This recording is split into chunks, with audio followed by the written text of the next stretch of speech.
Hello to you, the wonderful person listening, and welcome back, my love, to your favourite podcast, Growing and Glowing, with me, your host, Mrs. Elle Swift. I am so honoured to have you here today. This podcast is our safe space to delve into all things life learnings there may be, from spirituality, motherhood, grief, friendship, the list goes on. I am here to provide you with a friend through what can be the very up and down journey that is growing and, of course, glowing into the best version of who you truly are.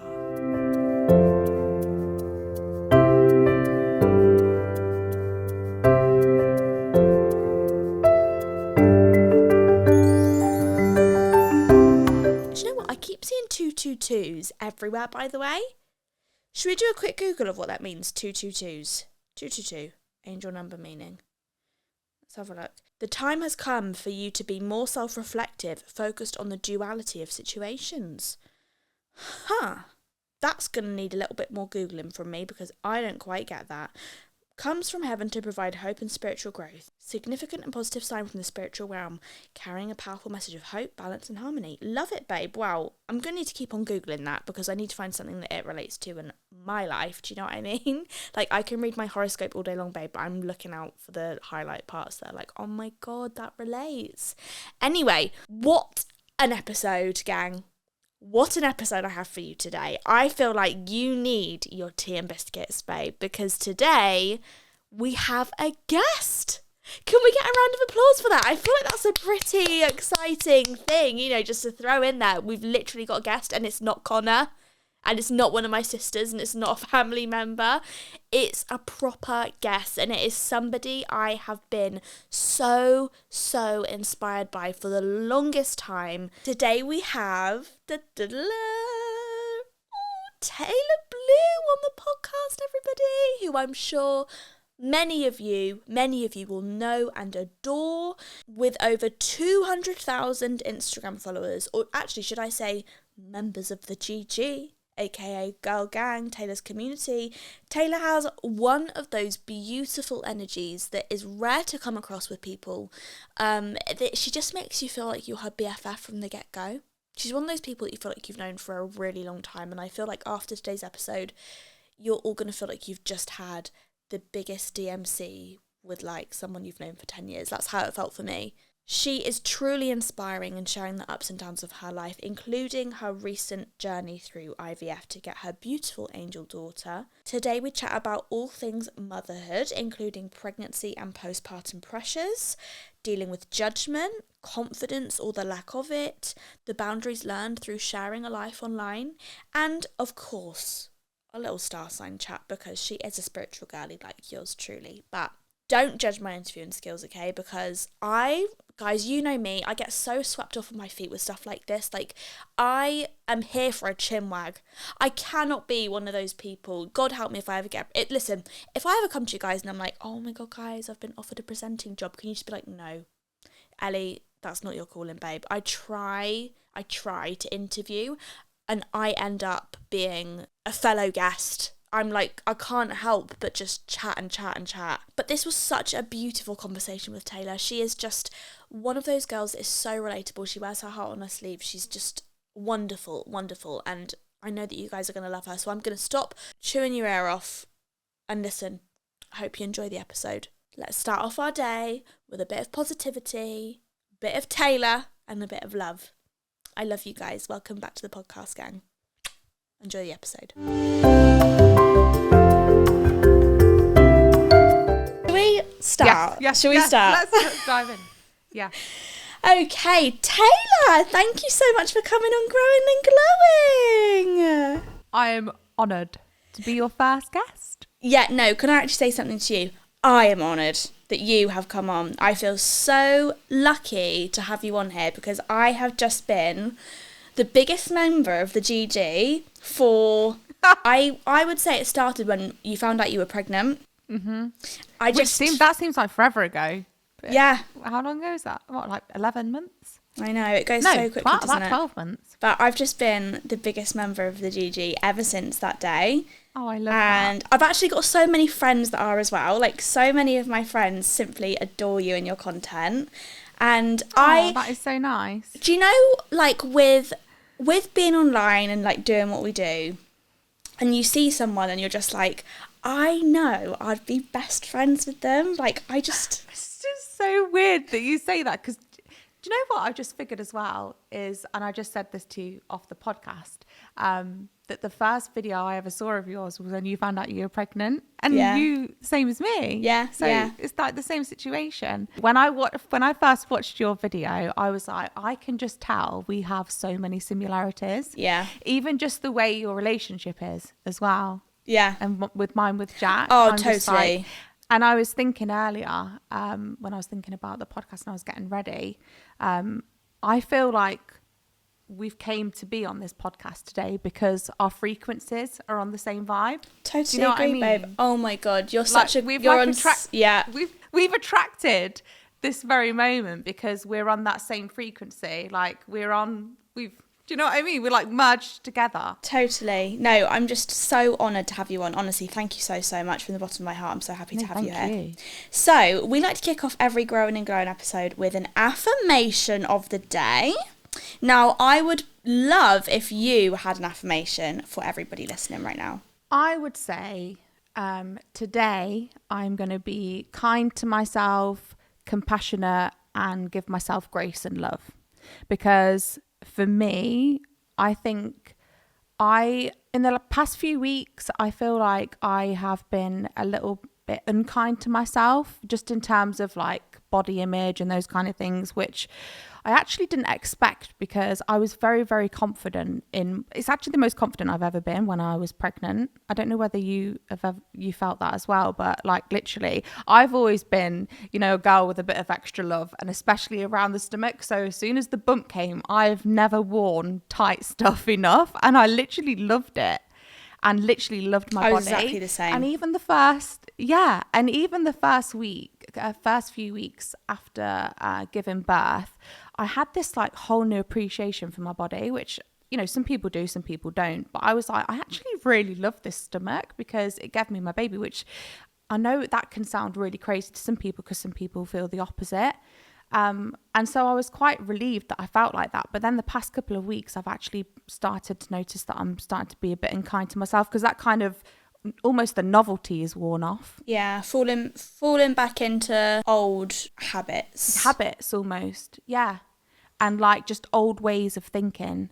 And also, I feel like, for me anyway, because you always have to talk like about your own journey, but like the more weeks on from your birth, the more you expect from your body to like go back to normal and all of those kind of things. Well, normal is not normal anymore. Well, it is normal, but it's not your old body. And yeah, I just feel like I need to give myself more grace. I totally can resonate with that. I mean, for anybody listening that doesn't know Tayla and Tayla's story, Tayla is in a very similar situation to me at the moment, where we are postpartum. I think gorgeous little story girl is she 2 months old now? Yes. She was 9 weeks. Is it Friday today? Yes. Bless her. 9 weeks yesterday. Yeah. And don't you think it's just crazy? Like, Romeo is 6 weeks today, and I, like, with Saint now, I'm like, oh my God. I think back to when he was 6 weeks old, I was like, that was basically day one. Like, I don't know who I think I was, even taking myself to Sainsbury's on when he was 6 weeks old. Like, in hindsight, it's always like they're such early, fresh days still. But when you're actually in the thick of it, in the moment of it, you expect so much from yourself, like you said, from your body and from your life in general. Like, you just expect and almost have like a craving to just put your old hat on of just jumping straight back into the life, not necessarily the life you had before, because obviously you've been so excited to welcome in this gorgeous new baby, and you know what you're in for. It's motherhood, you're having a baby. But it's almost like this strange hold that your old identity has on you over being Tayla and the life that Tayla used to have, and even things like the work limits that you set yourself, or the way your relationship used to be. It's like, but when is it going to get back to that? It's been 9 weeks now. When are we going to start doing this again? I think you can find the beauty in postpartum and in new motherhood, especially when it's your first time, when you just embrace the fact that it's just a whole new life, and there's so much beauty in that. Yeah, definitely. And one of the things that because I have really struggled with anxiety in the past and like losing myself with that, one of the things I really worried about, and this is like something that I'd heard quite a lot, is that, you know, when you have your first child, a lot of people really lose themselves and their identity as being a mom. And, you know, that's actually was one of my biggest fears. I'd say for me, that was a much more of a bigger fear than actually giving birth, because I know what, you know, losing myself felt like. And so I wouldn't say I felt the pressure, but I was because it's something I wanted to do for myself, but I kind of not force myself back into it, but I was very conscious to like go and do the things, even like in week 1 and week 2, that would make me feel like me again, like getting into my bathroom, doing a haul, sharing skincare, doing all of these kind of things, which, you know, I'm glad that I did that. But yeah, that was something that I was really, really conscious of. And I would say in the past few weeks, I've kind of started to slow down and realize that I don't need to do that so much. But it was like almost like a bit of a, you know, like a fear that I was going to kind of really lose myself to being a mom. And I think this is something I actually wanted to say to you, like, how do you balance your like work and stuff with being a mom? Because it's a hard one, and I've already experienced in like only in 9 weeks quite a lot of mum guilt. Oh, don't even get me started about the mum guilt. Even right now, I mean, I already said this to you before we even started recording, but right now, Connor is downstairs with Romeo, and I'm exclusively breastfeeding, so he's never even left my side for 10 minutes. Like, whereas at this point with Sane, I was breastfeeding. I wasn't breastfeeding Sane, I was bottle feeding Sane. So at this point, 6 weeks postpartum, I could quite happily go off and get my nails done for an hour or 2 hours. I could say to Connor, look, can you just do all of the night feeds tonight? Like, I just really need a good night's sleep. And I don't know how you found it, especially with it being your first child, but it doesn't come easily to me to just, like, go off and do my own thing right now at this stage in postpartum. Like, I'm just in mum brain, in mum identity all the time. Yeah. So when I think about like working and doing something, I think I just have to really, as it comes back to your affirmation of the day, be kind to myself. And I think a massive thing that helped me that I didn't really figure out until Satan was at least 1 year old after his first birthday was just that I'm just never going to be the same in my work capacity than someone without kids. Like, I'm just not. Right. Like, all my time and all my energy and all my effort used to go on everything I would do work-wise, whether it was filming a YouTube video, my schedule for the week, editing, even thinking about podcasts. Like, I was like still chasing that former identity that I had of myself, of like being able to do all of those same things on my to-do list, but then also being like, I miss Saint so much right now. And it just took me to a point where I was giving like 50% to motherhood, 50% to work. And I thought, neither parts of me right now are getting 100%. And what's more important, obviously, it was Saint. I feel like you're ahead of me on this, because I feel like I'm in that zone right now where I'm like trying to like figure it out. I am still thinking I can still be my past identity and be a mum as well. And it's so strange because, you know, I'll say to Jack, right, I need to go upstairs and get ready for this podcast. You know, can you have story?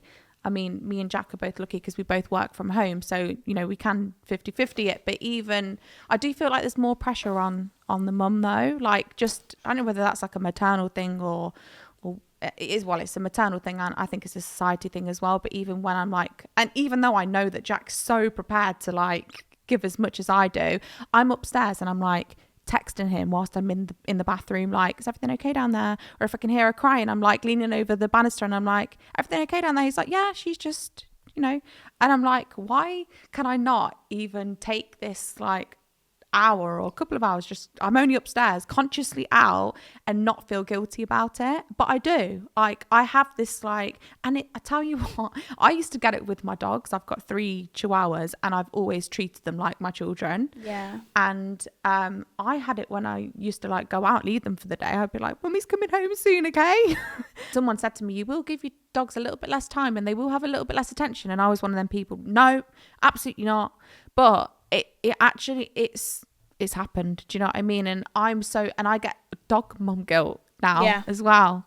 You know, where I'm like, I get into bed and I'm like, haven't I give Boo and Kiki and Buddy enough attention today, as well as Story, as well as trying to be a wife, as well as trying to keep on the house, like, as well as trying to do my work. Like, there's actually so many, and I think as well, and I'm not saying this because there's a massive difference here, but I think, does Jack go to bed worrying about these things? Like, I feel like it's pressures on women, like, so much. We're trying to be so many different things. This was my entire therapy session this week. I literally said in my therapy session, I am confused.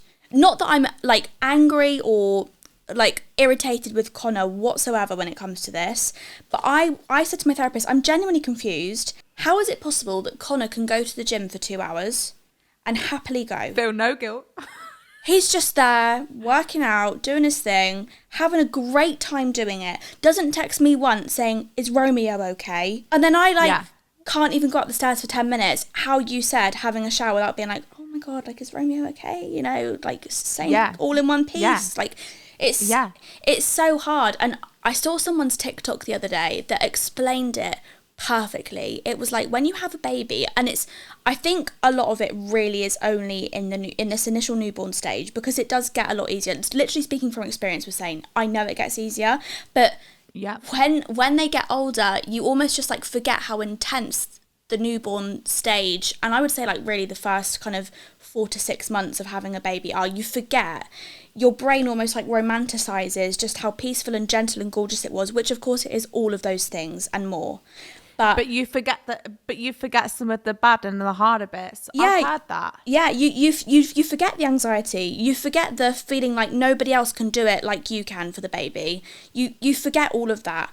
And it's almost like you can't do anything but be this gorgeous baby's mum, which you've wanted to be your whole life, right? When the baby's awake, you like, all you want to do is just be there for them, and you like would put anything on your own life in the back burner for a moment because they come first, of course.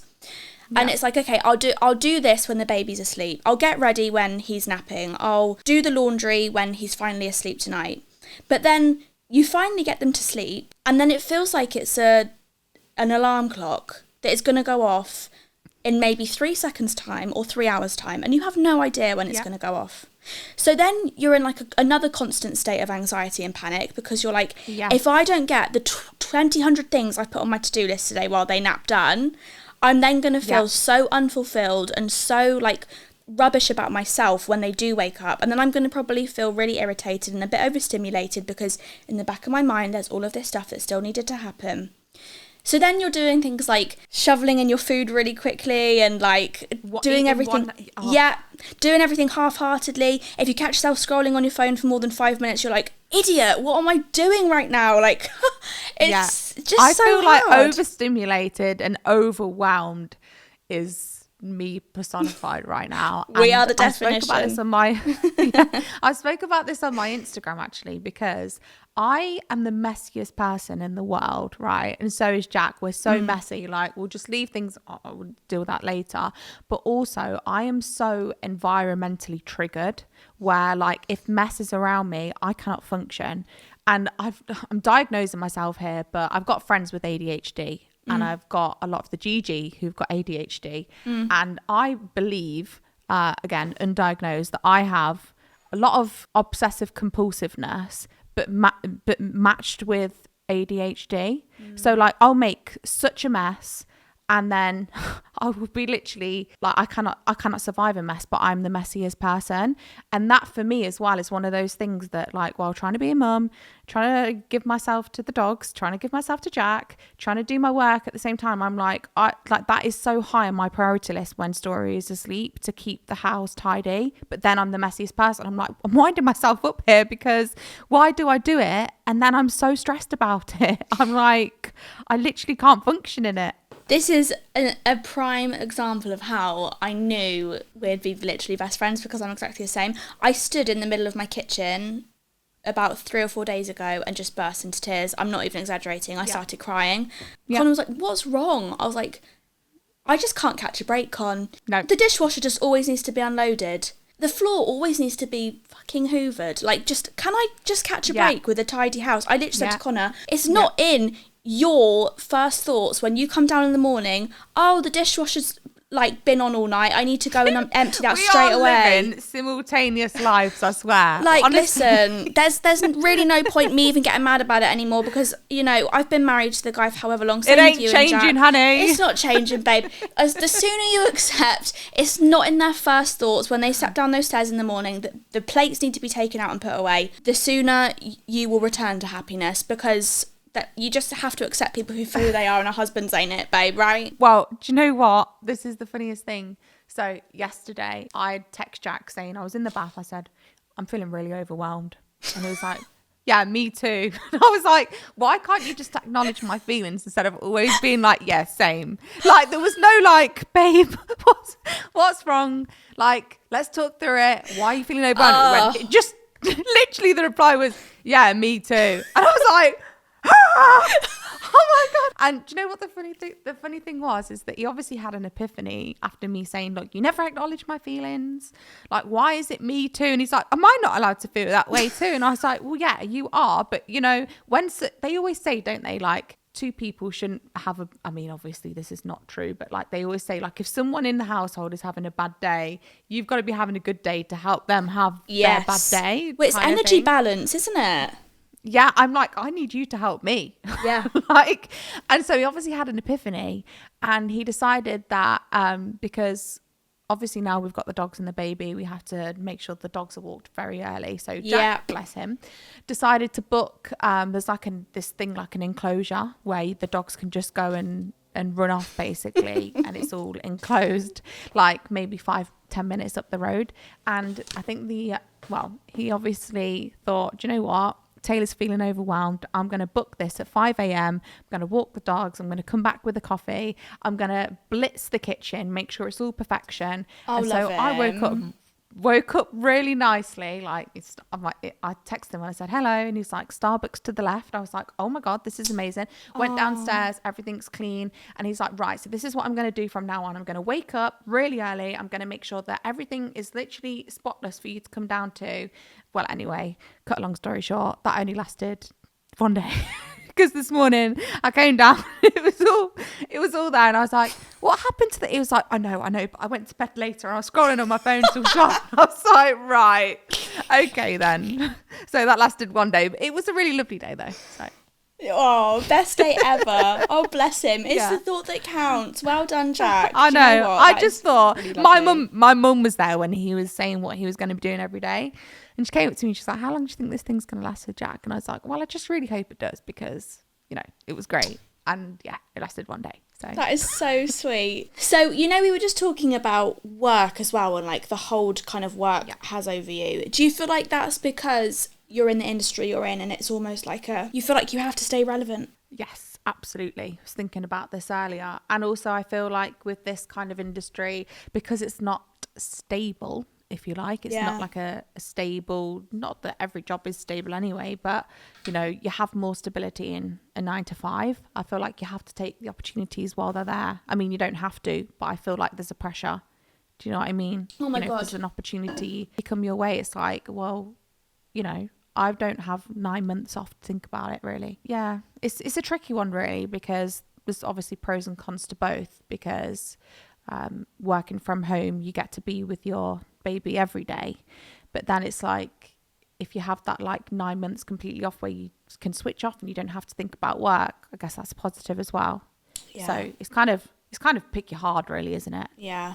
But yeah, there is definitely that pressure and stuff. Other than work, what else do you feel like has changed in life since you've become a mum? Like, how is motherhood for you? Is it how you expected it to be? What's gone on?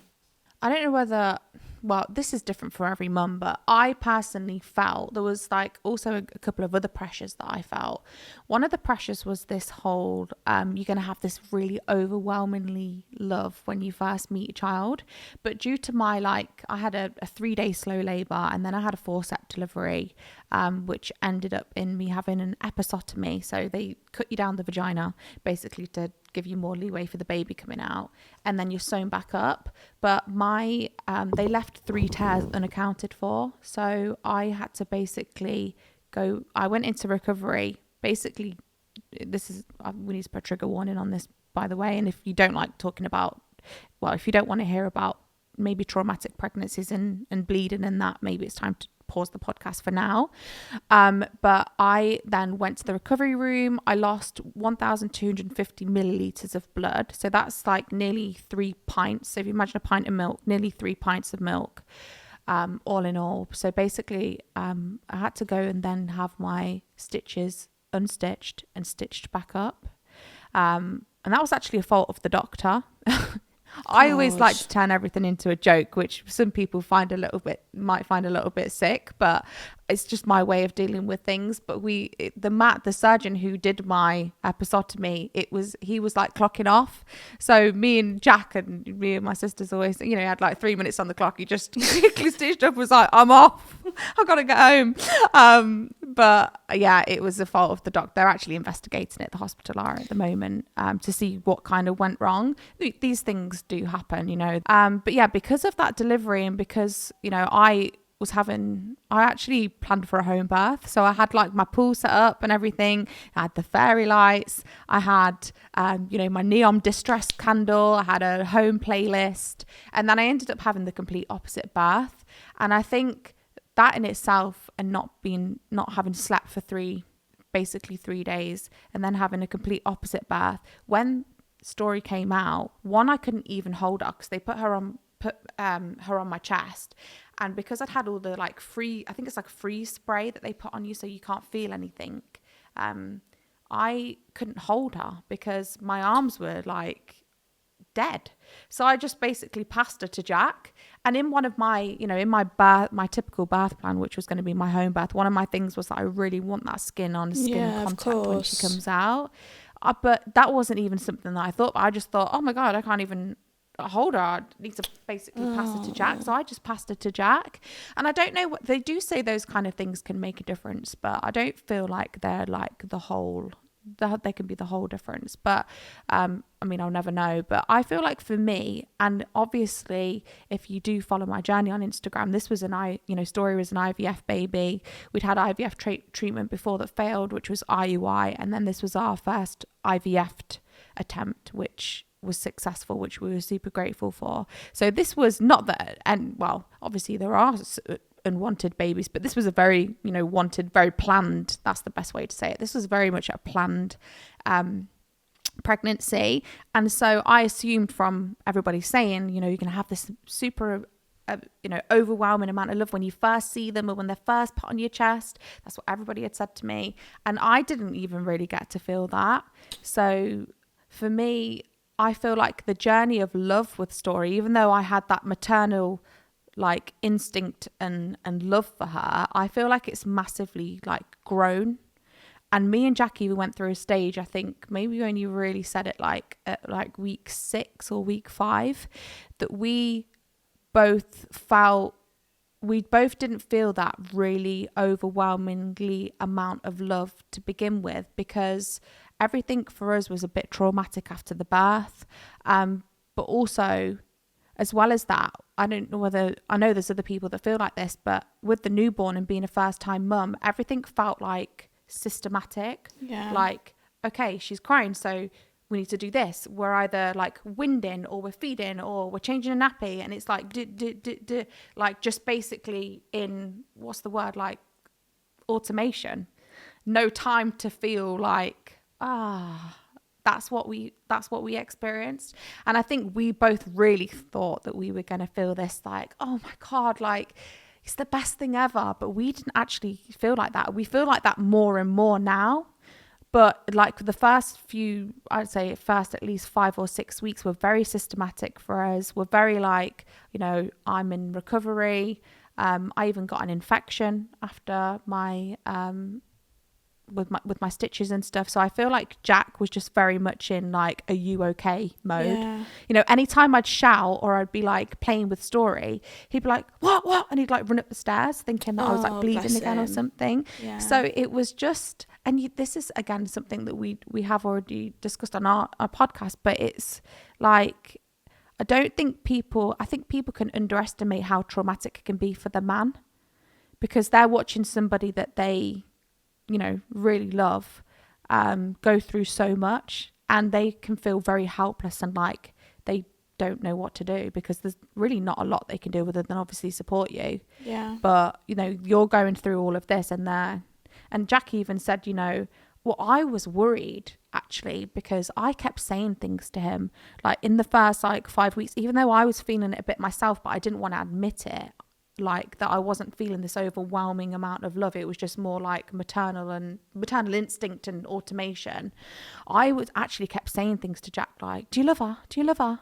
Like in a panic, because I could feel that how I imagined he would be with her, he wasn't. Yeah. For those first 5 or 6 weeks, I thought, God, Jack is the most like loving, kind person ever, and he does everything for me, and that's just how he is. He's like such a nurturer. And with Story, I could see him just being very systematic with her, and I couldn't see the like love and the bond. So I kept saying things like, do you love her? Do you love her? All the time. And he was like, stop saying that. Of course I do. Of course I do. But it was because I was panicked thinking he doesn't love her. And I was thinking also like, have I, because of the way this has been for me and because of my birth and everything, is he feeling like, oh, this little person has done this to my person? Oh, babes. Do you know what I mean? But but you do have all of these thoughts, and as well as the intrusive thoughts and things that you have as well when you've just had a baby, your mind is just literally everywhere. And I'm thinking like, I'm trying to recover. Yeah. I'm thinking, do I love her enough? Like I remember just standing in the bathroom thinking, do I love her as much as other people love their baby? Yeah. Should I love her more than this? And it's like, even now, like if she's on her playmat, I'm thinking, should I be lying there on her playmat with her, like right next to her, speaking to her? Do you know what I mean? I don't know whether it's still all the hormones and everything that just are like everywhere, but you do. It's bizarre. Like I said, when I was getting, Story was in my room for a little bit because Jack had to get some batteries for the mic when I was getting ready. And I was thinking, should I be on that playmat, like speaking to her, or is it okay to just leave her on the playmat? Like, is she going to remember that? It's just such a strange, like, it's honestly so bizarre being a mum. It is. And it's like you need a person when you have a baby. It's like you need a person to come and mother you. You're just kind of like left to, here you go, here it is, and you're like, do you know what I mean? I saw a quote when I was really heavily pregnant with Romeo that was like, mother the mother, because the mother mothers the baby. It was like, don't worry about the baby because the mum mothers the baby, mother the mother. And it was like the truest thing ever. But I think that speaks real volumes for the unity in the relationship that you and Jack have, that you both openly went to one another and said, like, are you feeling that overwhelming love right now? Because I don't know if it's quite come to me just yet. And I think that's such a scary thought to be left with alone in your mind as a first-time parent. And you're sat there thinking, I don't know if I have that overwhelming love yet. And if he doesn't, oh my God, then like, are we screwed? Like, are we doing the baby a disservice? Like, I think that just shows such strength between the two of you. And it's so funny, actually, as you were saying all of that, it reminded me that I remember saying to Connor when Saint was first born, do you love him? Like, can you actually describe to me, like, how you feel towards him? Because I just want to check that we're on the same level here. And can you just be really open about your emotions towards him? Like, I think that is something that nobody really talks about, but I think it happens in almost every and we set. didn't even want to say that to each other. Oh my God. We're like, we have such a close relationship, and we can, as soon as I feel a certain way, I will say it. Yeah. But with this, I felt like, oh, is Should something I? wrong here? Like, Yeah. I don't, like, it took 5 or 6 weeks, and I remember we were lying in bed, and I remember we'd had a really good day with Story, and I was like, oh, I just feel like I love her more and more every day. Like, I just really love her. and Jack was like, yeah, I feel like I really, I can't remember exactly what he said, but it basically insinuated that he was starting to really love her. And I was like, and that's when we had the conversation, and I was like, did you feel that like overwhelming like love feeling for like the first few weeks? And he was like, no, but I feel like I'm starting to feel it now. And then I was like, oh my God, me neither. And he would never have known, because, you know, all the cooing was there, and I'm like doing all of the maternal things. But in my head, I'm thinking, I don't know whether I love her enough. Yeah. And it's just bizarre what you go through as having a baby, and even not having a baby. Jack didn't have the baby, and he felt it. It's almost just like the spiritual bond side to it, isn't it? Like, you're doing everything correct on paper, and it's the maternal instinct, as you say, that kicks in straight away. And you already know you'd take a bullet for them, but it's like the feeling like you know them and what they want, and that can take a while to come in. And speaking from experience now, having seen Connor with 2 babies, the difference in how he is with Romeo as a newborn is, like, don't get me wrong, just as I'm sure Jack is with Story, wonderful, fantastic dad, Connor was with Saint. But with Romeo, it's almost like, because he's seen the tiny baby that Saint was now grow up into this gorgeous toddler with a buzzing personality, and like, it's almost like you've had the experience of them becoming someone, so you know. This sounds like such a silly thing to say. I know what you're trying to say, and it's almost like they want to really savor it now, because they know what's coming. Yeah. Whereas I feel like it's probably harder to be super present when you kind of don't already know how quickly it goes. Totally. Whereas when you do, then you can be like, this is going to go really quick, and soon they're going to be, you know, he's probably thinking soon he's going to be as big as Saint, and I really need to, you know. Yeah. It's just things like Connor will make jokes to Romeo as if Romeo's going to like laugh straight back and give him a really funny answer back. Did he ever do that with Saint? No. It was like, okay, so do you need to be winded? Or like, oh, I think he's hungry. Should I give him a bottle? It's a learning. Yeah. It's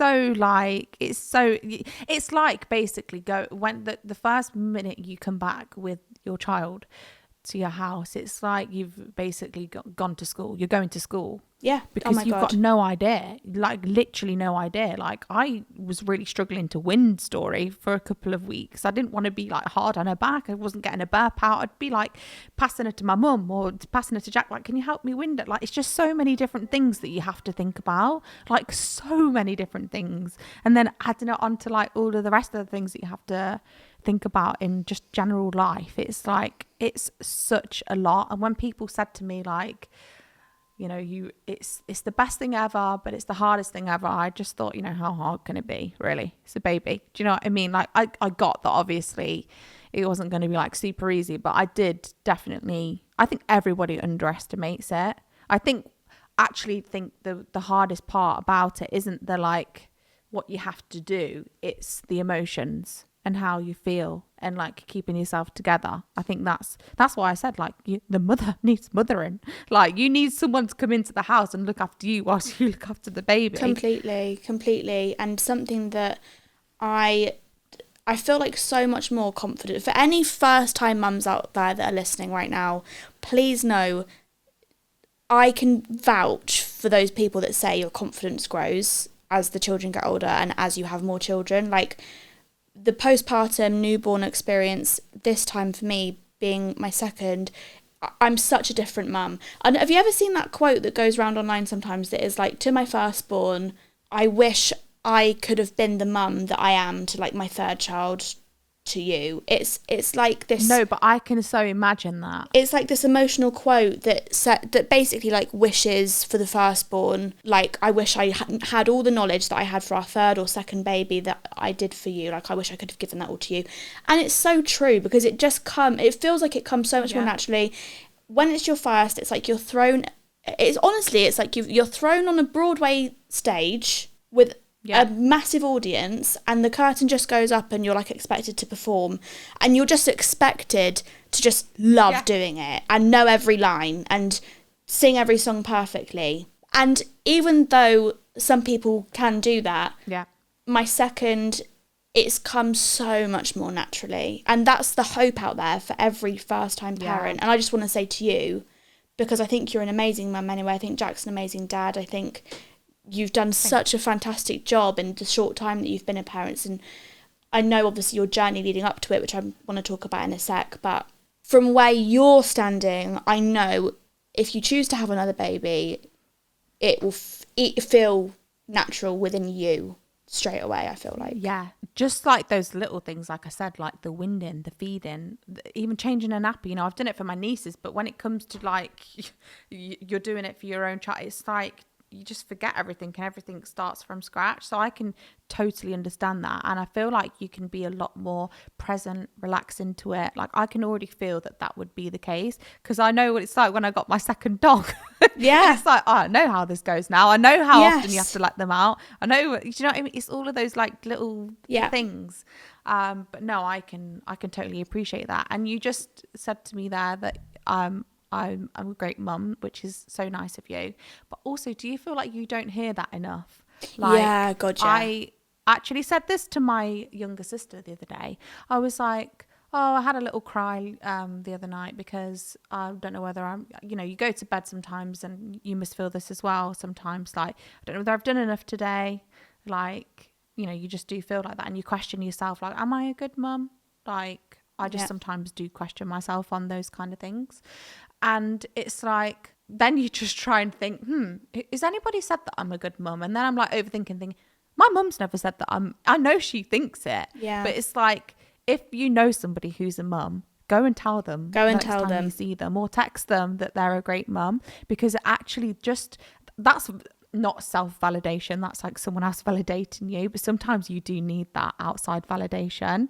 And it's like, if someone just said to me, oh, you're a great mum, I'd be like, I could probably burst into tears if somebody said that to me, because you do need that when you're doing so much for a little thing every single day. It's like, you just need someone to actually pat you on the back and go, you're a really great mum. Couldn't agree more. My sister was like, you've only been a mum for like 9 weeks. Well, she actually said 5. I was like, well, it's actually been 8. But I was like, you do, like, I'm still a mum. Like, I want to be told. I literally couldn't agree more. I remember my sister wrote it in like a letter or like a card that she gave to me for our wedding day. It was like one of like a few sentences, but it was like, it was something like, we all know how much of a wonderful mum you are to Saint.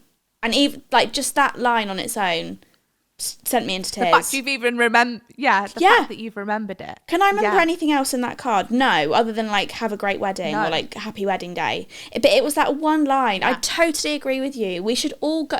But do you know what I think it is? I think it's that, unfortunately, because of how chaotic motherhood can feel sometimes and how overstimulated everybody is when they're in motherhood, it has a potential to really build up a lot of bitterness, resentment, unhappiness, if you let all of those emotions get on top of you. And I know that, having been online for so many years now, I remember actually being pretty petrified about stepping into the motherhood section of being online, because I know how catty almost the motherhood section, judgmental, of the internet can be. It's like the worst. But you're in the same situation as me, so why would you think that's an okay thing to say if it's like about how nasty of a mum I am, or like how my kid should be doing this? What gets me is that it's from the mums that the judgment comes from. Yeah, exactly. Most often. That's my point. And I'm like, but you know, so why would you? Like, That's what I couldn't get to grips with. And I actually experienced, I wouldn't say, when I was like asking for recommendations on bits and bobs and, you know, in this whole new world on Instagram, I quickly realized that, wow, like, oh my gosh, you know, if I had said there's this great pump or there's this thing that people are recommended, you'd have a million messages from mums saying, that's the worst thing ever, you shouldn't get this, blah, blah, blah, you should get this. And then you'd have a million mums saying, that was the best thing ever, we had such great experience with it. And it's like, there is not one mum probably the same. Like, everybody has a different experience with feeding, with products, with sleeping. And I thought, you know what, there's actually I'm a Pisces, I'm a complete oversharer. Like, I will probably share with you how many poos I've had in a day on my Instagram. Do you know what I mean? But I quickly realised before I even gave birth, there was two things that I just weren't willing to talk about on Instagram. And that was feeding routines with Story and sleeping routines. Because the judgment that I saw on other mums when people were messaging me about certain things, I thought, I'm just not opening myself up to this. I know how sensitive I can be. Yeah. And I'm not willing, like, I'm willing for people to kind of say what they want about me. That's going to be myself putting myself on the internet, whatever. But when it comes to how I am as a mum, I'm just not willing for people to judge on that in those two things, feeding and sleeping, because people do them so differently. And my thing is, and I said this maybe 6 months ago and I really stand by it, is that I think every mum knows best for their child, but not for every child. Like, you know what your child wants, and you're like, you cannot judge another mum because they know that. Yeah. But like, you don't know the best for every single child. I feel like people need to really like reaffirm that. Yeah. Oh my God, totally. With themselves. Again, I just wish, I mean, look, I'm not calling myself like, you know, this mum with loads of experience under my belt at all. I have a nearly 2-year-old and a 6-week-old. I'm hardly like one of these amazing like mums that decorates their front porch for Halloween in America like every single year and goes above and beyond for everything. But we do want to be that mum, though. We do want to be that mum with like 25 years experience, and like she probably doesn't exist. Part of us all do want to be like 50 years old with this like bunch of mum experience and just be that like amazing mum that knows everything about everything, and like they have a chicken pie recipe just under their mind somewhere. Like, we all want that, but I wish the confidence that I have felt since becoming a mum of 2 and knowing that I know my stuff about my kids and nobody else can tell me anything otherwise, I wish that I could have given that confidence to myself as a first-time mum, to you as a first-time mum, to anybody else as a first-time mum. Like, you know what is best for your children. And I remember it was things like... When Saint was born, I was like, I'm literally never going to put a picture. You know what you just said about feeding and sleeping? For some reason, there was a part of me that was petrified about putting a picture of my baby online in a car seat. I don't know what it was. I just felt like at the time Saint was born... I haven't done that either, because... so many people somebody told me not to do that, and I was like... about car seats and travel, and even though I was doing everything perfectly, like there was not one rule or security guideline that I wasn't following. Like, I was an extremely anxious first-time mum that wanted to do everything right. I was really nervous about whether Saint was overheating or too cold or whatever, but I just felt like someone online was going to tell me I was doing it wrong, and then therefore I'd feel like rubbish. Second time around, it's like, I just know what I'm doing. I just want to give that confidence to anybody who's a first-time mum. But I just feel like it's something you don't realise until you've had more. I just want you to know you are doing so amazingly, and you are everything Story needs. You're her mum, Jack's her dad. As long as she's got you guys and the love that you guys can offer her, don't let someone online tell you that you're doing it wrong. Yeah.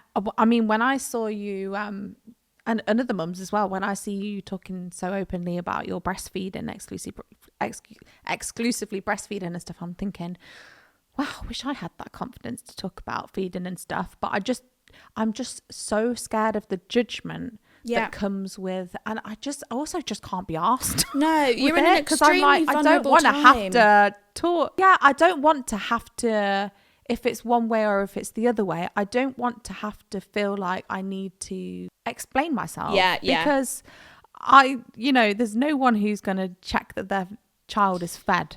more than its own mother. Yeah. So do you know what it's comparable to? Someone on the street just saying like, have you eaten today? What have you eaten? Do you know what I mean? It's the same thing, and you would never do it. I can't understand why some people are so like, and you know, I've not had it a lot, but I've had a few messages of people saying like, are you breastfeeding? Are you bottle feeding? What are you doing? And I'm just thinking like, some of it comes obviously just from a really great place where they want to have a conversation, and I love that. But some people, you can just tell with the tonality and stuff that it comes from a place of like, I want to make a judgment on how you're feeding your child. And I'm thinking, why does it matter to you how I'm feeding my child? I know. Do you know what I mean? And that it's just one of those things that I'm not prepared to I talk about it openly on here, but on Instagram I'm just like, no, I'm just not doing it. And that's where the internet can get really tricky sometimes, because it's like, what boundaries do you put up? Yeah, and that's the thing, is that I've never had any boundaries, and when it comes to me, no boundaries. I will just But when it comes to those things, I just think I preempted it, because I thought, I don't want to be in a situation where I'm really just trying to be a first time mum and figure it all out and really have no idea what I'm going to be doing, and then putting myself out there and then receiving what could really knock me off and make me feel really anxious as a mum, when I'm supposed to be trying to give my best self to my child. And instead I'm an anxious mess because of what Sandra 4147, I'm so sorry if that's actually your username, and no offense to any Sandras, but you know what she said about the way I'm feeding, and then I'm going to be thinking about it at night, because sometimes you do really, it's easy to say like, oh, I don't take any criticism to heart or whatever, but I'm a sensitive person, and sometimes those kind of things can really knock me. And I just thought, I don't want to put myself in a situation where I can be actually open to that energy, because it will knock me off. And then why am I going to allow that to affect the way that I have the time with my child? Do you know what I mean? Completely. Like, this just wasn't something that I was going to be open to doing, basically. Another thing actually on this note is, I don't know whether you experience this, and obviously you are exclusively breastfeeding, but I found, even with having like some amazing midwives and different people that I saw, I have noticed through like the health system, but also just with people, there is so much pressure on women to breastfeed. Yes, there is. And there is almost so much shame around not breastfeeding, even to the point of how you will say it to somebody. Like, okay, so for example, I'm opening myself up here, but this is a safe space. So because of my blood loss, my milk came in late. So I planned on breastfeeding. I didn't know whether I was going to be able to, because I've had surgery on my boobs. I've basically had I had an uplift. So I had my nipple moved. And they do say, I think even when you have implants, they say that there's like a chance that you might not be able to breastfeed. You know, I was 19 and just said, yeah, whatever, you know, put them in. But so I didn't know whether I was going to, and my boobs didn't grow my whole pregnancy, and a lot of women's boobs obviously really fill up. So I just thought, something's maybe not intact. I'm not actually going to get any milk and whatever. But then because of my blood loss, basically, I expressed some colostrum the day that I gave birth. But because of my blood loss, my milk then came in late, which I didn't even know was like a thing. I didn't know that your milk came in on it. It's like day 5. I think your milk's supposed to like fully come in, and it's colostrum up until then or something.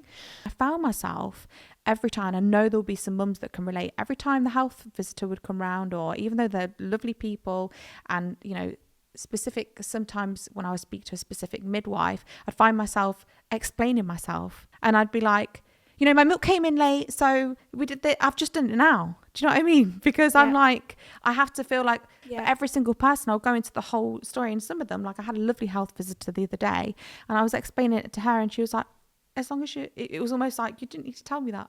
Like, as long as your baby's being fed, that is amazing. But there's like this like society like issue when it comes to breastfeeding, that there's like so much shame around it. And if you're not exclusively breastfeeding, that's bad for your child. Totally.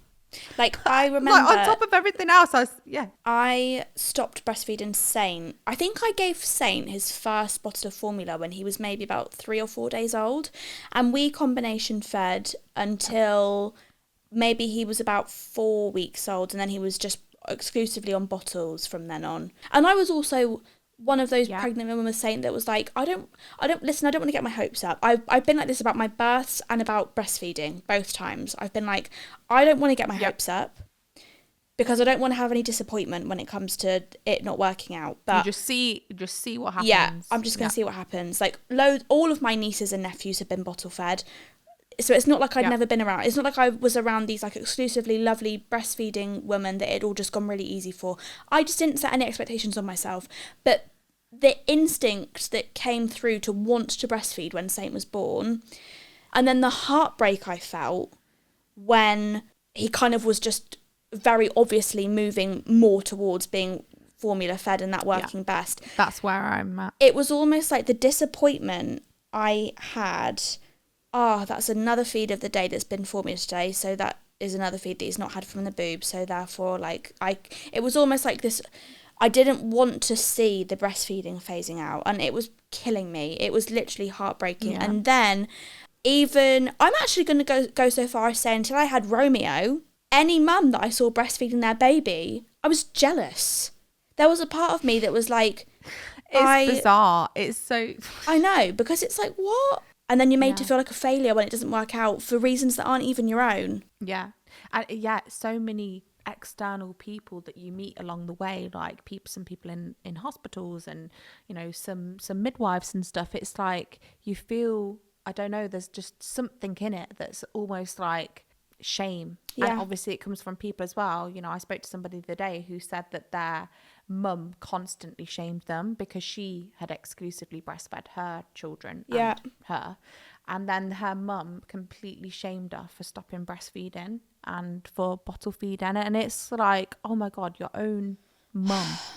It came up on my news feed. I don't know who it was or anything, but you know, someone who'd basically been exclusively breastfeeding for like 18 months and she'd put in the post like never a drop of formula. And I was like, I don't know why, it really triggered me. And you know, that's amazing for her because that's her thing. That wasn't meant to be triggering. That's not her problem. It's my problem.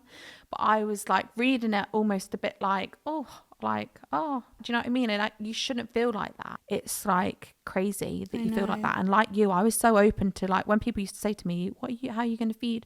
I was like, you know, whatever works. Yeah. Really, I didn't feel like I would feel like I do. I thought I'd be very blasé with it, but you do. Yeah. and it's horrible. Being a mum is just constant heartbreak. It's a lot.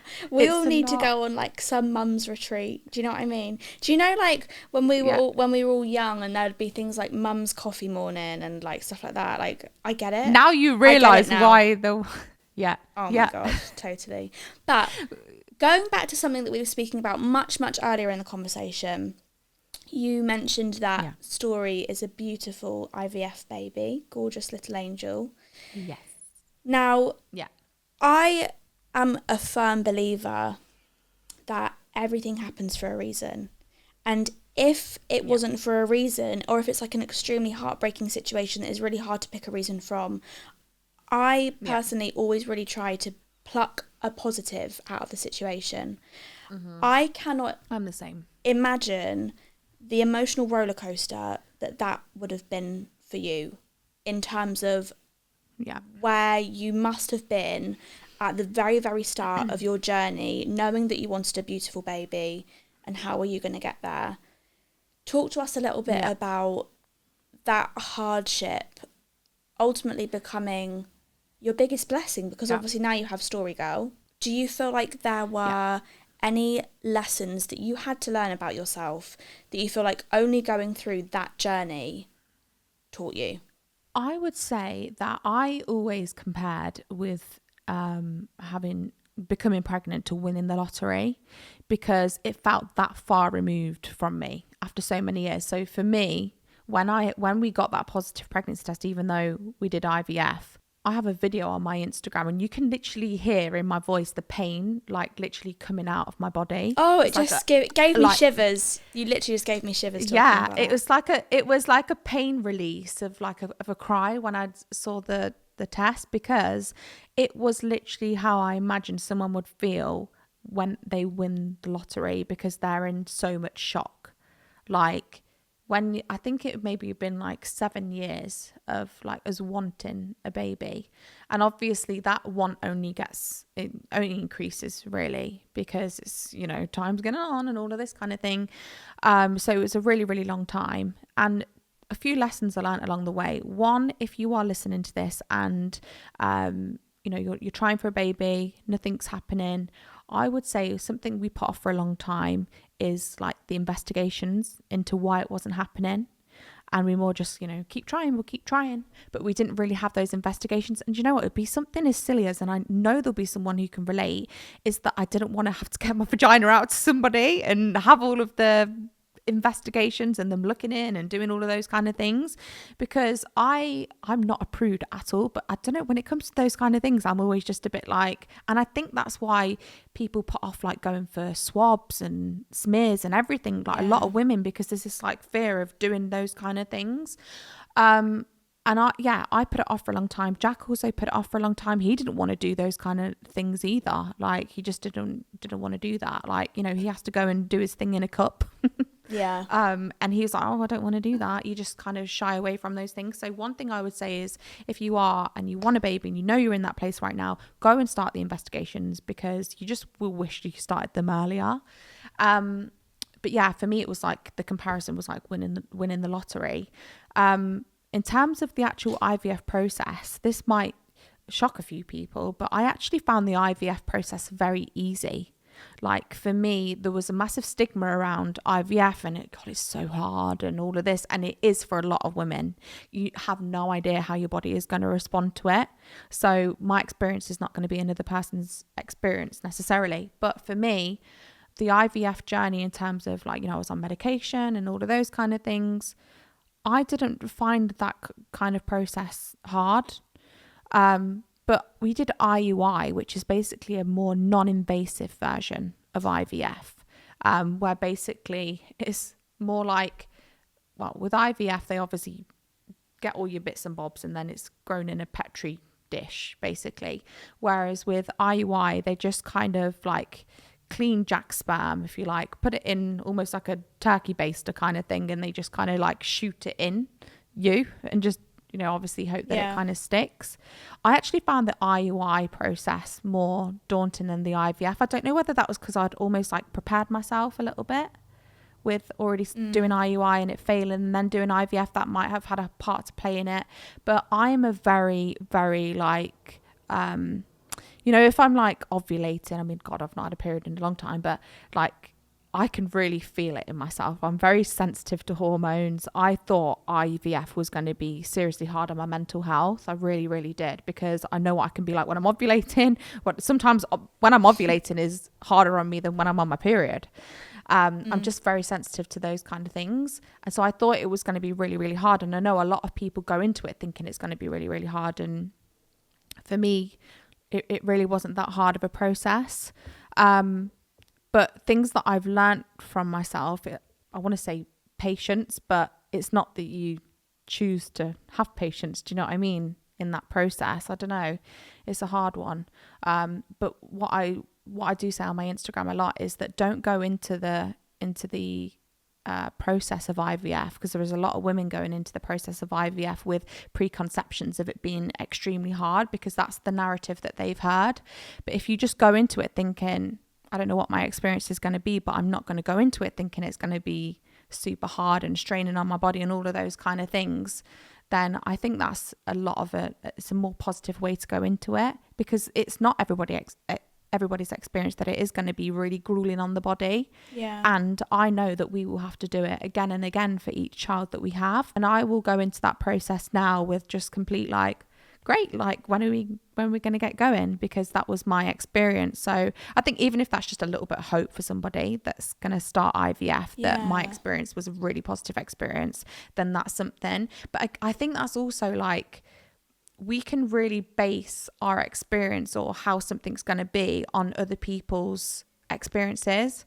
And I think we actually have to go into things sometimes with just such a fresh palette, fresh brain, and go like, let's just see what this experience is going to be for me, rather than going off of someone we know who's had IVF and it's been a really grueling experience, because it's just a nicer way to go into things and then just letting it be what it is. Yeah, I think that's really lovely, because I think anyone listening to this who's kind of, even where you were this time last year, you're just about to start your IVF, like, it makes me emotional to think about where you are now, and you've got a gorgeous little story, like, who was worth every single part of it.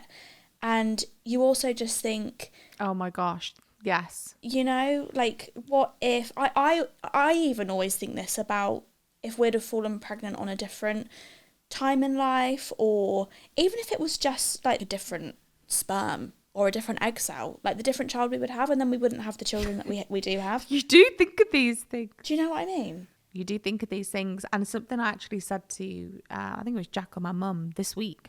I said, do you know what? When, you know, people say to you, and do you know what the hardest thing to hear? And I will never, ever say it to someone who's trying to have a baby is, it'll happen when the time is right. Because you're like, you feel like your time is right. And you're like, oh, I want a baby now. Like, telling me that it's going to happen when the time is right is like, it's so hard to hear. It really, really is. And people would say it to me all the time. And I think, but my time is now. I want a child now. And it's actually quite heartbreaking for people to keep saying that, but they don't know that's hard to hear, because they're not maybe going through that themselves, and you don't understand that unless you're the recipient of it. But I actually said to Jack the other day, I said, you know what? I can understand and realize now why we were made to wait until now to have the baby, because I feel like our time is really now, you know, for having Story. And I feel like any other time, even looking back when I think the time is right and I was, you know, crying and going to sleep and thinking, will I ever have a baby? You know, I was almost preparing myself and kind of conditioning myself that I was going to be one of those people that just didn't have children, because it felt so far removed for me to be a mum. I do really think that, and it is the hardest thing to hear, but when you're the other side of it, and that's the only time you can say this and feel it, is that now I'm like, I know now why this is our time and that wasn't our time. And it can just be different things, you know, in your own head that you feel that way. But I definitely wouldn't have been, I mean, it's hard emotionally for me now, but from where I was a couple of years ago, it would have been disastrous for me, I think, to have a child just where I was emotionally, and just other things that you maybe don't think about. But I think that's one of the things that when you do have the baby, you go, I understand now why we were waiting. But at the time, it's like you just want it there and then. There's actually this book that I read called, this was during my pregnancy with Romeo, so not very long ago, and I had just finished it, I think, when you were about to give birth to Story. And it's a book called Spirit Babies, and I can't remember who it's by, but there was a chapter in there that I actually sent to you. I don't think you ever saw it, because I knew you were you went quite overdue with Story, didn't you? Yeah, 10 days. Yeah, and I remember you just being like, I'm so fed up. Like, will it be? Like, every morning, every evening, it was like, will it be now? Will it be now? That's how it feels, though. When you're overdue, it's literally like, can it be in half an hour? That's how it feels. I started to buy myself a gift every day for getting through another day. It was the only thing that was getting me through. There'd be like a delivery at the door and I'd be like, right. It was like a pregnancy advent calendar, an overdue advent calendar. There was a chapter in this book. The book is by a guy that is like a psychic that speaks directly to unborn children. And essentially he can like sit in front of a set of parents or an individual, and he can see their aura around them, and he can see the spirit baby's aura in their aura, regardless of whether they're like due to be born in 6 months or a year or even in 10 years. Essentially, his gift is that if you are supposed to be having a baby at some point in this lifetime, your spirit babies will be in your aura, however many you have, and if they're boys or girls or whatever. And it's such an interesting book. I absolutely loved it, and it made me feel really emotional about my kids and my future kids, that if we're lucky enough to have any more children, like, it just adds a real sense of course it was always supposed to be you, and you were always supposed to come at your right timing, you know? Destiny. Yeah. And there was a chapter in it towards the end that really made me think of you, and it was this he had like loads of clients. The book is based off of like real case studies of his clients that he has. And there was a girl that went really overdue, just like a week overdue with her first baby. And she was obviously really impatient, getting really annoyed, like, when's the baby going to arrive? And he had a look into her aura and he spoke to the spirit baby, and the spirit baby was like, she needs to work through her issue of essentially deep down feeling like she isn't going to be a good mum or something like that. It was like an issue that she had within herself. The spirit baby knew that in order to be the spirit baby's mum and like for the baby to be born into earth, she had to get past that hurdle within herself emotionally. It just gave me all chills. Right? Like... I knew that story would be a bit of you, because then when I went overdue, I was literally like meditating and thinking to myself, what issue do I need to work through? What issue do I need to work through? I was like, come on, I promise I feel ready to be a mum of 2. I was like, I've got a list right here of things that I need to work through. Insecurity, anxiety, what is it that I need to work through to get you here? But it just really made me think of you. And just when you were saying that about saying to someone who is really, really wanting a baby and it's not quite coming into fruition for whatever reason yet, saying to them, they'll come when it's ready, blah, blah, blah. Now you're on the other side of it. You just know in your heart that it was always Story that was supposed to come to you, and she was always going to come when she felt ready. Yeah, absolutely. And what's crazy, and people said this to me, another thing that I just didn't believe is that people say you will look back on the day, like the last days before you had her, is like the best time of your life. And I was thinking, no, I will not. Like, I'm tired, I'm ready for her to come, I'm big, I'm like, I just want this baby out, I'm just at my breaking point now. And the funny thing is that I literally look back on the videos and the photos all the time of that like last 10 days. And I think I might have said this to you, but I had a playlist that I was listening to on iTunes. I think it's called like Easy Hits or something. And it was all like, you know, James Morrison, You Give Me Something, and just loads of like oldies, Lionel Richie and stuff. And I listened to that for probably like the last 10 days or even 2 weeks, like just while I was like pottering around the house, tinting my eyebrows for like the 5th time that week, washing my hair, like getting myself prepped and ready, because I thought, you know, I was going to be like really gorgeous giving birth, which was just not the vibe in the end. But, you know, I was really preparing myself. And that playlist now, I literally listen to it every day. And I'm like, oh my God, that really was. I'm not going to say it's the like best time of my life, because obviously the best time of my life, I've got a Story actually Earthside now. But they definitely were some of the best days of my life, doing nothing, just pottering around my room, listening to this playlist. And what I would say to anybody who's expecting is get a playlist on, for like, have a specific playlist that you listen to again and again and again now for those last couple of weeks that you might have, because it is like, music is the biggest anchor to bring you back to how you were feeling. And I listen to that playlist now and I'm like, oh my God, those days were literally incredible. And I miss being pregnant so much. And you know, you were saying you sometimes will get jealous, you can, or you did get jealous of people breastfeeding. Obviously you're breastfeeding now, but when I see people pregnant, I can almost get like a little bit of a rage, thinking I want to be pregnant. How dare she be pregnant and I'm not pregnant? Like, she only came out 9 weeks ago. I literally cannot wait to be pregnant again. I literally loved it. And I had this really empty feeling in the first week when I was sitting in the bath, because I was obsessed with baths when I was pregnant. I mean, I was anyway, but like new heights, maybe 2 times a day when I was pregnant. Like that first week when I got in the bath, I thought, oh my God, this is the first time in like 9 or 10 months that I've sat in the bath and she's not in here with me. Like, she's out there in a room, but I actually feel quite lonely in this bath because she's not in here with me. Like, she's not in my body when I walk. Like, she's out. Then you can really appreciate pregnancy when you are pregnant. You're like, I just want to get them out because it's going to be so amazing when they're out. But then you realize when they're out, it's amazing, but it's also so amazing when they're in there. I know. And do you know what makes me emotional? The time when you think you know it's probably going to be the last time that you're pregnant. Does that ever make you emotional to think about that? Like, I think about, obviously, I haven't thought about that yet. I've got 2 now, and I'm like, we're torn between going for 3 or 4, and I always like to think we're going to go for 4 because I cannot bear. I want 4. I cannot bear the next time I'm pregnant, like knowing those 9 months. That's it. Yeah. It would make me too emotional. I can't do it.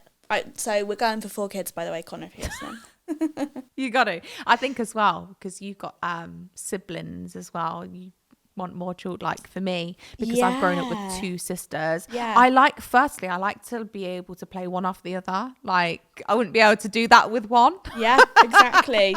There's like a girl gang of you. Yeah, and also because I haven't had a brother and I've always wanted a brother, I feel like I will just keep going until I have at least a boy and a girl. Really? You know what I mean? So if I have, it has to be 4 or 5. Yeah, I feel like and I think this comes from my mum, because my mum's like, I so wish that we kept going until we had a boy. Like she's like, I really do regret not having a boy, and I feel like I don't want to have that regret where I'm like, when you just think like, and I mean, this is very like superficial, but you just think, I just want to know what a boy would look like in our family. Like you've got 2 boys. So now it's like, what would a girl look like? I know. So it's like, if you just want to know what both of them are going to be like. I know. Do you have any like spiritual sentences about future kids you're going to have? Do you know what? On this note, I used to be obsessed with psychics. And it actually became unhealthy because I started to live how they were telling me what was going to happen. Yeah. And I actually found that really unhealthy. When I got to a point with like personal development and self-development and reading and all of these kind of things, I was thinking, I need to actually live my life through my own path, rather than thinking, well, so-and-so said that I'm going to do this. Even like Jack would say something to me and I'd go, well, so-and-so said it, I'm going to do this, or I'm going to do that, or whatever.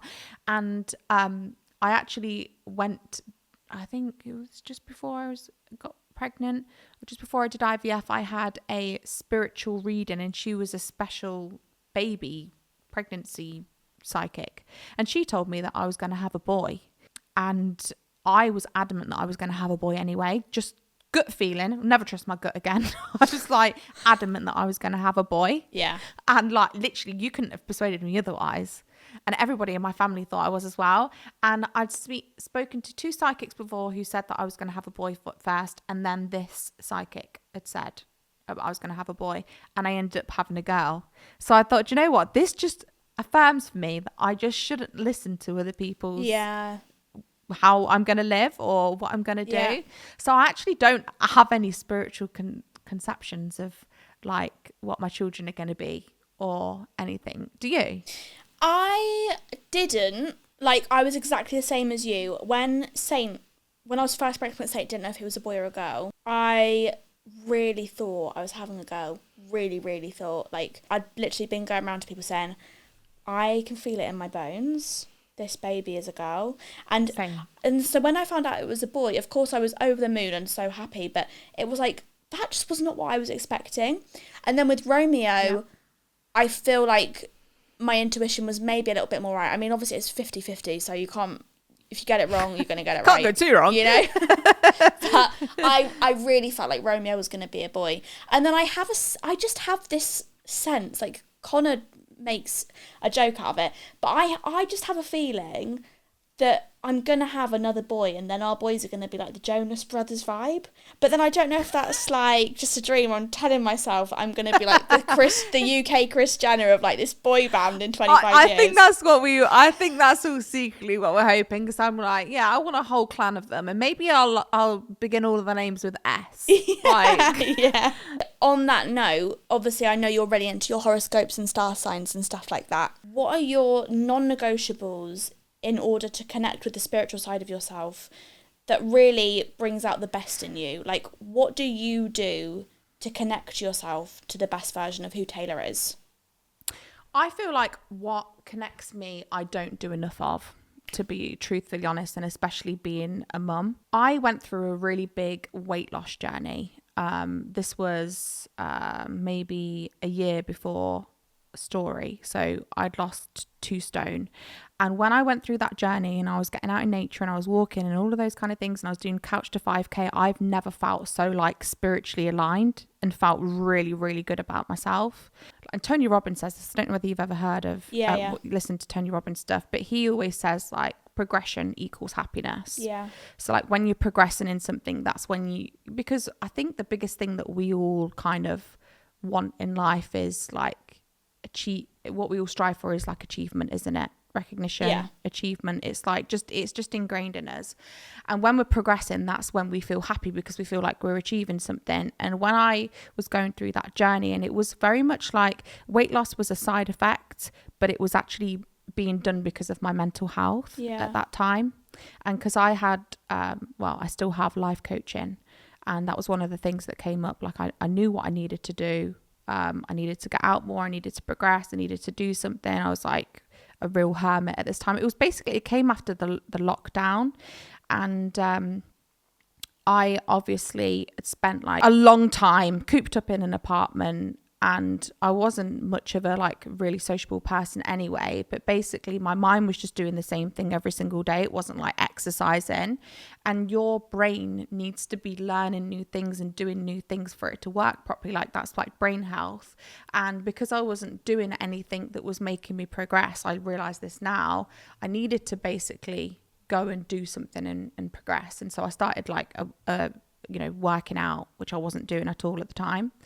And yeah, that's for me. I've gone off path here, but that was when I felt most spiritually aligned. Like when I was getting out, when I was doing something that felt like it was really hard, but it was like progressing me. And I feel like I'm at a point where I'm not really doing many of those things. But when I do go and do something small, like going out for a GG walk, which is like something we're doing within my community on Instagram, we're going out and we're committed to 30 minutes of walking a day. When I go out, I feel like this sense of like calm and clarity that I don't feel when I don't go for a walk. And that makes me feel really like, I don't know, just like new thoughts, new ideas, like just such a better vibration than when I don't go and do it. But then still, sometimes I'm just not disciplined enough to go and do that, even though when I do that, I feel really good. Also, when I'm in water, I feel very like, I guess some of my best ideas and feel really good. I don't know whether that's because I'm a Pisces and I'm a water sign. Maybe. But when I'm in water, like when I'm in a pool or when I'm by the sea or something, like I feel or really even in your baths, like you said. Do that. Like you love your baths. Literally, that's when I feel really calm and like really at peace. But yeah, I need to do more things that make me feel more like spiritually connected. But something that I've realized about my like human design is that I'm not one of those people that's going to get up at 5 a.m. and have a structure. And, you know, you listen to it with like Oprah Winfrey, she has this, you know, morning routine. It makes her really successful. And these people do that have this like, what's it? There's this book, isn't there, called, is it something to do with 5 a.m.? I can't think what the name is, but it's basically just kind of really like, you should get up at 5 a.m. and you should meditate and you should do this and have a real structure. But my human design is way too scatty for that. Yeah. I was just going to say to you, have you got your human design app? No. Tayla, I've never actually looked into my human design, but I know that my human design is not somebody who is like about structure, who's about organization, because I've tried to be that person so many times, and all I end up doing is disappointing myself because I fail in it. And I just realized that I need to find discipline in little segments of time where I go, right, gotta go out and do my 30 minutes walk because I know that makes me feel good, or I'm going to go and read a book, or I'm going to go and do this or something, rather than going every morning 5 a.m. you've got to do this. And I feel like, again, it's one of those things that society tells you you've got to do in order to be successful, and you don't. You've got to be yourself. You've got to be in true alignment, and doing those things makes me out of alignment. Yes. I've just got to do more things that make me feel aligned when it's my time to do them, and be disciplined enough to actually do them then. Completely. Everybody's ways and means of feeling and being aligned is so different. That's what makes us all human, and it's what makes us all so different, which is so beautiful. Yeah. One thing I am going to do though is I am definitely going to send you the link to the My Human Design app, because I can't believe you're not on that, Tayla, to be completely honest. To prepare for your world to be rocked, babe. You're literally going to be like, what? I've done like my personality type.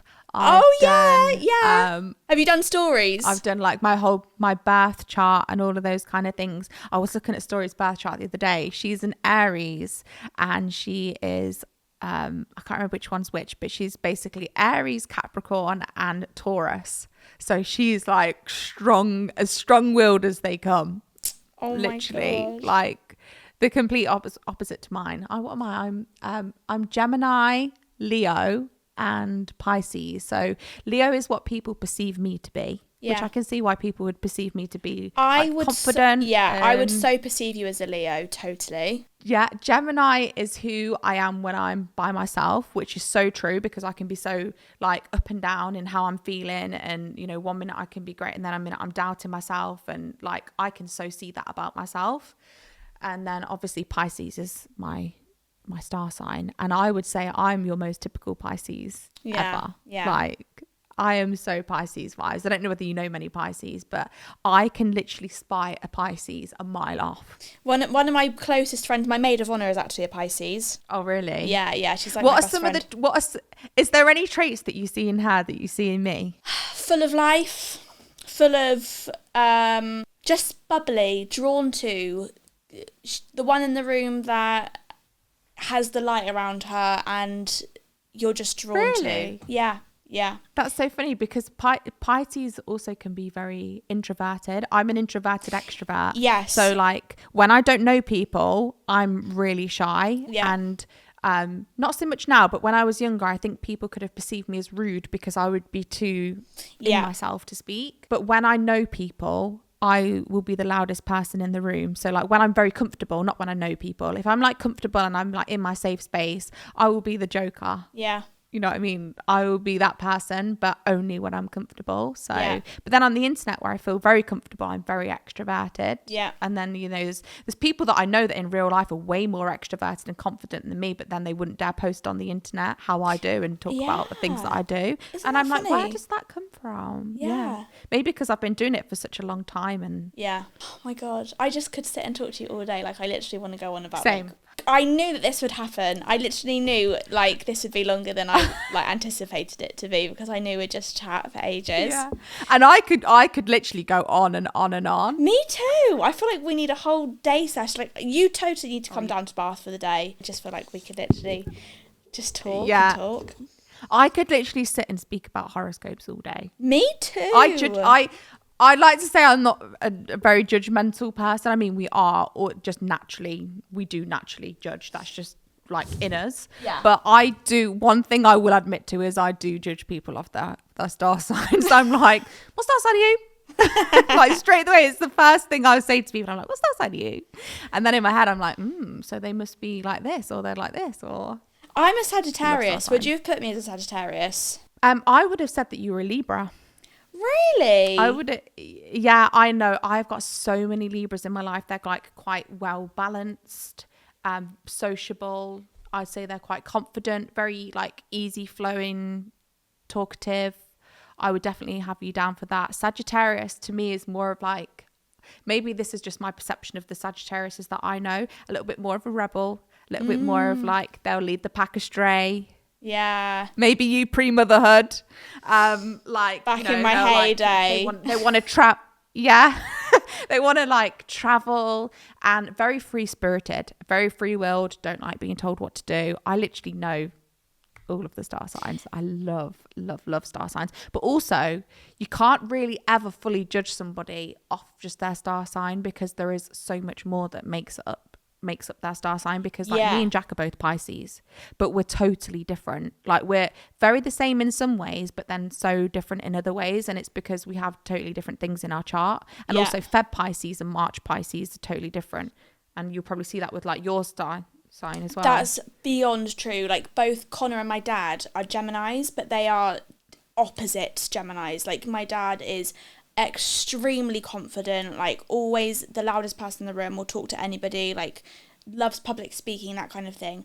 Connor is the complete opposite. Connor's really shy, really introvert. He's just, but they're both Gemini, but I can both see. I would not see Connor as an introvert. Oh no, he really is. He really is. Oh, I've loved this. This has been like a therapy session. It's been wonderful, hasn't it? Thank you so much for being my first guest. You've made it such a wonderful experience. Oh no, thank you so much, and hopefully we'll be more technical next time. Hope so. On our podcast. Oh, stop. I'd literally fangirl so much. It'd be so funny. But do you know what would be so good? It'd get you and Con on with me and Jack.